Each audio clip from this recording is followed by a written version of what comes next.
আসসালামু আলাইকুম এভরিওয়ান, সবাই কেমন আছো? আলহামদুলিল্লাহ, আল্লাহর দয়া এবং অশেষ রহমতে আমরা ভালো আছি। আশা করি আল্লাহ তোমাদেরকেও ভালো রেখেছে। বরাবরের মতো নতুন একটা ব্লগ নিয়ে আমি চলে আসলাম। আজকের ব্লগটাও সকাল থেকে স্টার্ট হয়েছে, আর নামাজের পরে আমি কিচেনে চলে এসেছি। আজকে আমার ছোট ছেলে তার টিফিনে নিবে নুডলস, তার জন্য এখন আমি নুডলস রান্না করব।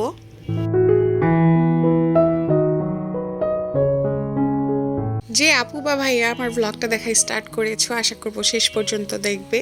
এবং আজকের ব্লগটা কিন্তু অনেক ইন্টারেস্টিং, সেই ভাইরাল স্বপ্নের আসলে মাংস নিয়ে, প্লাস হচ্ছে যে কি শপিং করলাম সেটাও তোমাদের সঙ্গে শেয়ার করব। আর আমার বাচ্চা না এই ডিম কাঁচামরিচ জাস্ট একটু সিম্পলভাবেই না ওরা নুডলসটা পছন্দ করে, তো আমার আর বেশি কষ্ট করতে হয় না। আমি কিন্তু সবসময় বলি যে আল্লাহ তাআলা আমাদের সৃষ্টি করেছেন, তো এই পৃথিবীতে বেঁচে থাকার সবচেয়ে বড় নিয়ামত এবং আল্লাহর দেয়া রহমত হচ্ছে সুস্থ থাকা। যদিও আসলে আমি কয়েকদিন সুস্থ থাকছি, দেন আবার অসুস্থ হয়ে পড়ছি। আমার গলাটা কিন্তু একেবারে বাজে অবস্থা, আবার ঠান্ডা লেগেছে, গলাটা একদম বসে গিয়েছে। তো বাচ্চাটাকে আমি স্কুলে দিয়ে আসার সময় কিছু কাঁচা বাজারও করেছিলাম। আর কাঁচা বাজার তো আগুন, আমি যদিও আসলে সবসময় বাজার করি না, চোখের সামনে ফ্রেশ কিছু ফুড বা প্রয়োজন ছাড়া কখনো আমি বাজার করি না, কেননা বাজারের এই দিকটা আমার হাজবেন্ডই হ্যান্ডেল করে। যেহেতু বাজার করি না, সেহেতু আসলে বাজার করতে গেলে না একটু দ্বিধাদ্বন্দ্বেও পড়তে হয়। আমি আসলে নিজেও জানি না যে কোনটার দাম বেশি নেয় কোনটার দাম কম নেয়, তবে এতটুকু ধারণা দিতে পারি, এতটুকু বাজারের দাম পড়েছে 500 টাকা। আধা কেজি নিয়েছি বরবটি, তারপরে আধা কেজি নিয়েছি মিষ্টি কুমড়া, 2টা গাজর, একটা ক্যাপসিকাম, কিছু হচ্ছে যে জলপাই, আর একটা হচ্ছে বিটরুট। তো আমি আসলে বরবটি বা গাজর ক্যাপসিকাম এনেছি, আসলে কিছুদিন ধরে চাচ্ছিলাম যে আমি চাউমিন রান্না করব। আর হঠাৎ দেখলাম যে সবজির ভ্যান দাঁড়িয়ে আছে, তো ভাবলাম যে এগুলো নিয়ে নেই। আর জলপাইটা নিয়েছি যে জলপাই দিয়ে কিছু ডাল খাবো, বা হচ্ছে ছোটো মাছ রান্না করব এই জন্য। শীতকালের এই কালারফুল সবজিগুলো কিন্তু দেখতেও আসলে চমৎকার লাগে। যদিও শীতকাল আমাদের সবজির জন্য আসলে একদম প্রধান সিজন, এই সিজনে এমন একটা সবজি নাই যে পাওয়া যায় না। আর মন প্রাণ ভরে কিন্তু এই শীতের সময় সবজি খাওয়া হয়। আমার না ঠান্ডা লাগলে একেবারে সকালে আছে না যে রাইস টাইস খেতে একেবারে মন চায় না, তো আমি আমার জন্য একটা ফ্রোজেন পরোটা একেবারে ফ্রাই করে নিলাম। আর গত ব্লগে আমি বাচ্চাদের একটা টিফিন বক্স শেয়ার করেছিলাম, মানে টিফিন এটাই জাস্ট শুধু চিজ দিয়েছিলাম। আর যারা ওই ব্লগটা দেখো না অবশ্যই ভিজিট করে আসতে পারো। বেসিক্যালি যে বাচ্চাগুলো ডিম খায় না, তাদের জন্য আসলে এটা পারফেক্ট হয়ে যাবে। আশা করি তোমাদের ভালো লাগবে। তো আজকে আমি পরোটাটা নিয়েছি, মাছের ডিম উপরে দিলাম, এটা মাছের ডিম আমি ভাজি করেছিলাম আলু দিয়ে। তো এটা দিয়ে জাস্ট মুড়িয়ে আমি আমার ব্রেকফাস্টটা শেষ করব।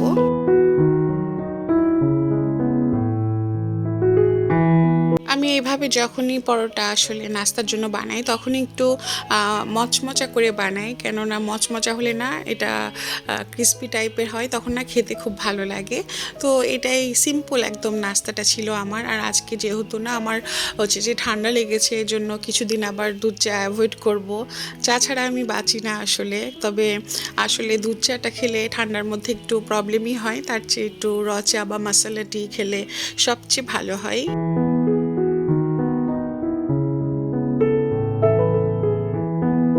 আমাদের মেয়েদের জীবন বাচ্চা হওয়ার পরে না একেবারে পরিবর্তন হয়ে যায়। আর বাচ্চা হওয়ার পরে না এত দায়িত্ব বেড়ে যায় সংসারের। যদিও যারা কিছু মা আপুরা আছে জয়েন্ট ফ্যামিলিতে থাকে, মানে আছে না ফ্যামিলির সদস্য অনেক, তখনও আসলে দায়িত্বটা অনেক।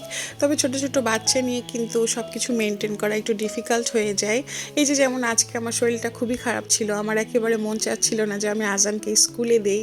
তো ভাবলাম যে না, যেহেতু মাঝখানে ওরা দুই ভাই অসুস্থ ছিল, দ্যাটস ওয়াই আসলে স্কুলে যেতে পারিনি 1 সপ্তাহ। আবার আজানের এক্সাম শুরু হয়ে যাবে, বড়টার এক্সাম চলছে, এই নানা রকম আসলে জটিলতার মধ্যে দিয়ে নিজের একটু কষ্ট হলেও চাই যে সবারই ভালো হোক। তো এই মাঝখানে ওদের বাবা আবার দুপুরবেলা নিয়ে চলে আসছে কিছু বাজার। আমার বাজার করা তো আসলে শখের বশে করা, আর আমার হাজবেন্ড যেগুলো করে সেগুলো প্রয়োজনের জন্য করা। ফ্রিজে গরুর মাংস একেবারে শেষ হয়ে গিয়েছিল, আরেকটা বিষয় আমি মনে করি যে আসলে গৃহিণীরা না বাজার দায়িত্বটা নেওয়াটা আসলেই ভালো। কেননা স্বামীকে সবসময় বলতে হয় না। আমি তো রেদনের বাবাকে ডেইলি কিছু না কিছু থাকে, জাস্ট একটা ভয়েস দিয়ে দিই হোয়াটসঅ্যাপে। আর যারা যে আপুগুলো আসলে অনেক আপুরা আছে যে ব্লগ তৈরি করে যে এত টাকা দিয়ে সংসার চালালাম, বা গৃহিণীদের একটু চিন্তাশীল হলে বা খরচ কমানোর উপায়, এগুলো আসলে কিভাবে সম্ভব এটা আমার জানা নেই। কেননা প্রতি মাসে তোমার কেমন খরচ হচ্ছে যখন তুমি এটা রিলেট করতে পারছো না, তখন কিন্তু অনেক প্রবলেম হয়ে যায়। আর সেম দিন বা সেম প্রতি মাসে যে একই রকম বাজার খরচ চাই, সেটাও কিন্তু একেবারেই না। তো এইটা হচ্ছে যে আমার বড় ছেলের নাস্তা। আমার বড় ছেলের এক্সাম চলছে, ওর আজকে স্কুল ছিল না। আর আমার ব্লগটা যেহেতু বৃহস্পতিবারের, তো ও ঘুম থেকে উঠে বলছে আম্মু আজকে আমি নাস্তা করব ফ্রেঞ্চ ফ্রাই দিয়ে। আমি যদিও না করেছিলাম যে না বাবা তোমাকে পরোটা করে দেই, বাট ও খাবেই খাবে। তো ভাবলাম যে ওকে ঠিক আছে তাহলে দেই, কেননা ওই যে অসুস্থ থাকার জন্য না বাচ্চাগুলা খেতেও পারছে না। মানে যেটা চাই সেটা দেওয়ার একটু চেষ্টা করি আমি।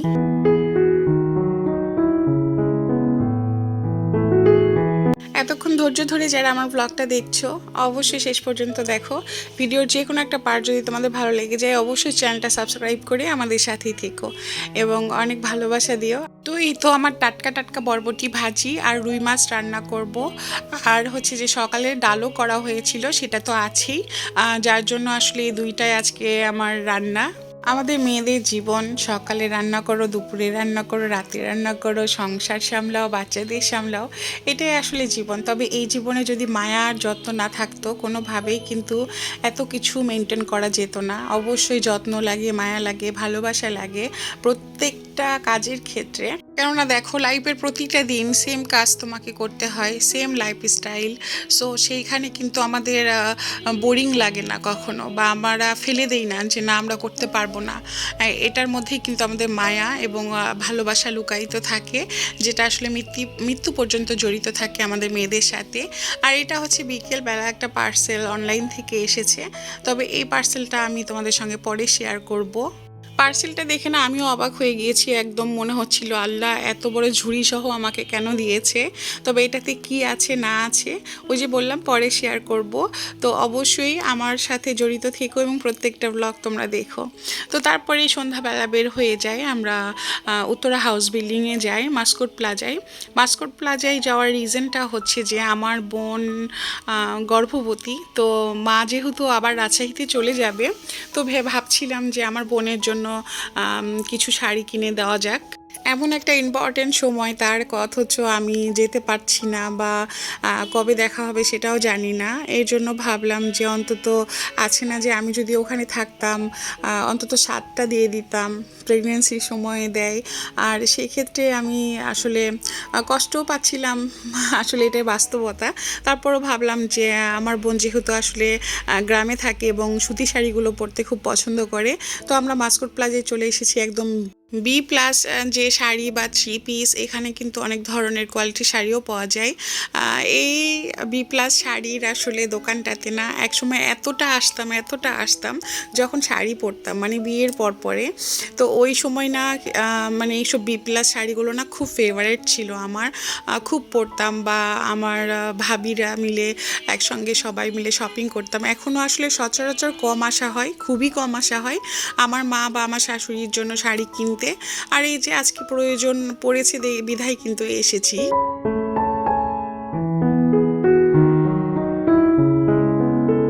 আমার তো সব শাড়িই ভালো লাগছিল দেখে, আর কোয়ালিটি কিন্তু অনেক সফট।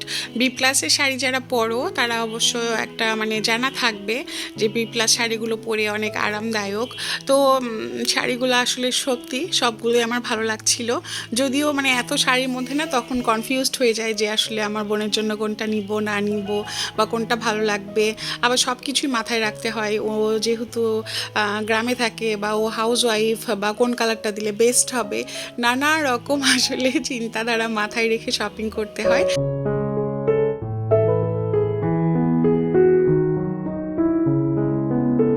এক সময় এখান থেকে আমি অনেক থ্রি পিসও পরেছি, সুতির থ্রি পিসগুলো, মানে বিশাল বড় বড় ওড়না হয়, প্লাস হচ্ছে যে জামা বা সালোয়ার বা ওড়না সব কিছু মিলিয়ে না বেস্ট প্রোডাক্ট হয়। আর এইখানে কিছু সুতার কাজ করা শাড়ি দেখছিলাম, যে যদি বি প্লাস না নেই তাহলে এগুলাও নেওয়া যেতে পারে। তবে এখানকার এই কর্নারটাতে এসে না আমার একটা শাড়ির কথা বারবার মনে হচ্ছিল। আর শাড়িগুলো কিন্তু অনেক চমৎকার ছিল। তো যারা আমরা উত্তরায় থাকি তারা অবশ্যই মাস্কট প্লাজার দ্বিতীয় ফ্লোরে বি প্লাস শাড়ির এই কর্নারটাতে এসে তোমরা ভিজিট করে নিতে পারো।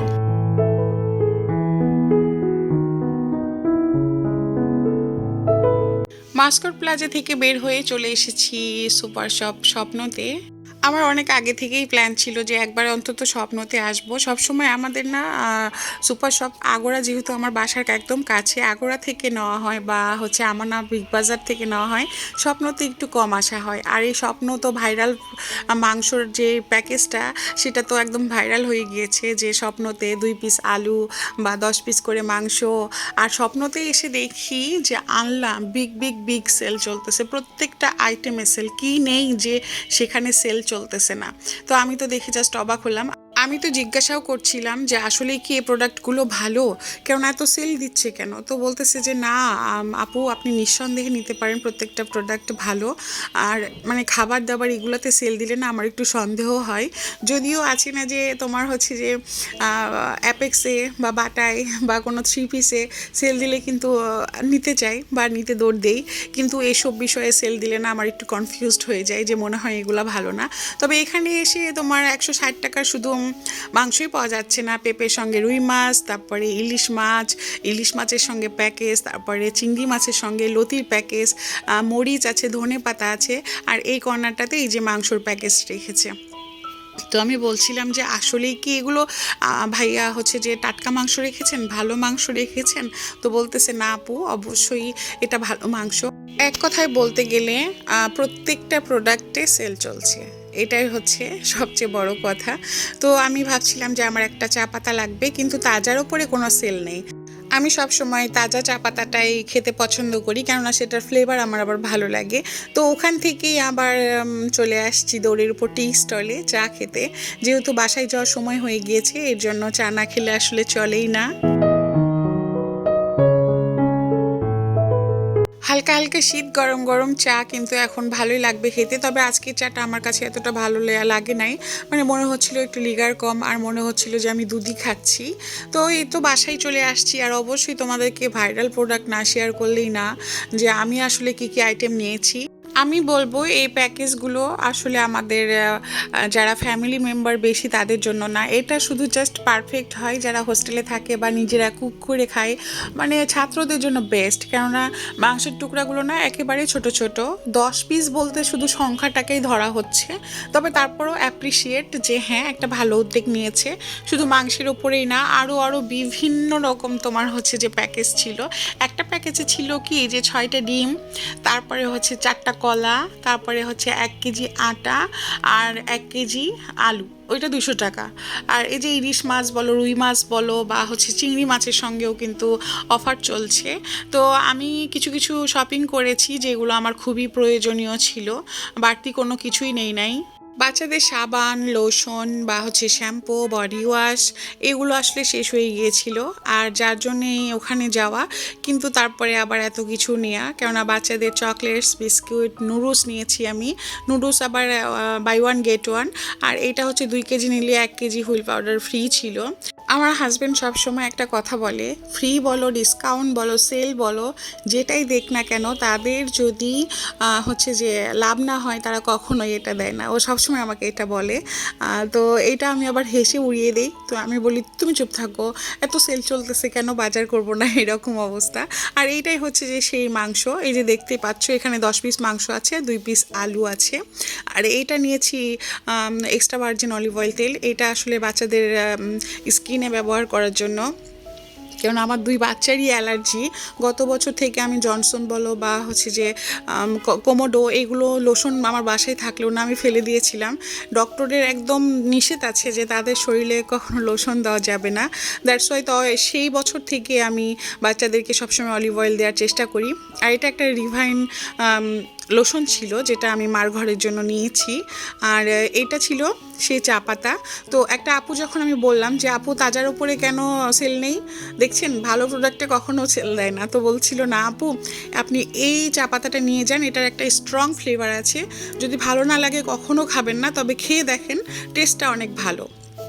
এই জন্য আসলে ওদের কথায় ভরসায় আমি নিয়েছি। অবশ্য চা পাতাটার সঙ্গে একটা বক্স ফ্রি দিয়েছে, বক্সের সঙ্গে আবার স্পুনও আছে। আর এই বাটার বনগুলো নিয়েছি যে বাসায় আমি টিফিনে বাচ্চাদের জন্য আসলে কিছু বার্গার বানাবো।